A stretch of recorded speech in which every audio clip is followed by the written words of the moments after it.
Hey friends, it's Eric, and today we're going to do a quick size comparison of the Aqara relay versus the Shelly 2 relay.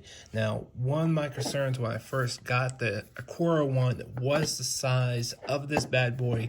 This thing is humongous comparing this to other relays that I've previously had.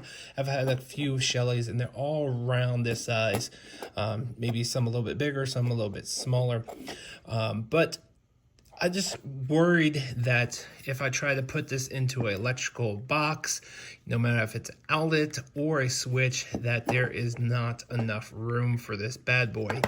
This thing is twice the size of this, both in height and, I wouldn't say width, but it's definitely wider. It's just not twice, but the thickness of it is definitely almost twice, and just the overall package is definitely twice the size of this. Even the overall thickness, you can see how much thicker it is. Just overall, it's just a big relay. Although the Aqara does have more features and you can use for more setups.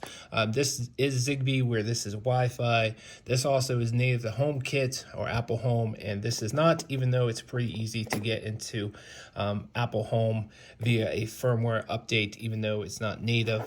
I've been very happy with the Shelly 2, and I've been testing this out, and this thing's pretty good too.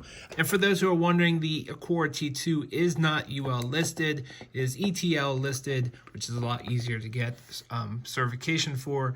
But if UL listing is important to you, the Shelly is, but the T2 is not, so definitely be aware of that. I don't love that this thing has the external antenna. It's just another thing you have to worry about, and you have to really be worried about how much you put into an electrical junction box. Most jurisdictions have some type of code for how much you can put into an electrical box.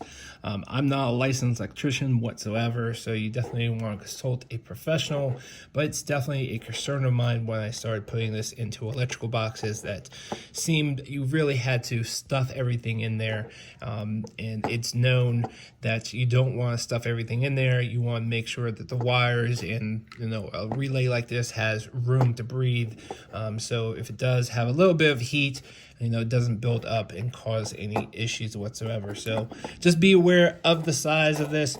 But overall, I think there's a lot of great uses for this, a lot of use cases outside of electrical box.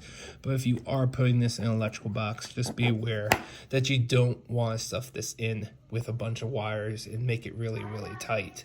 Hope this video was helpful. See you guys on the next video. Thanks for watching.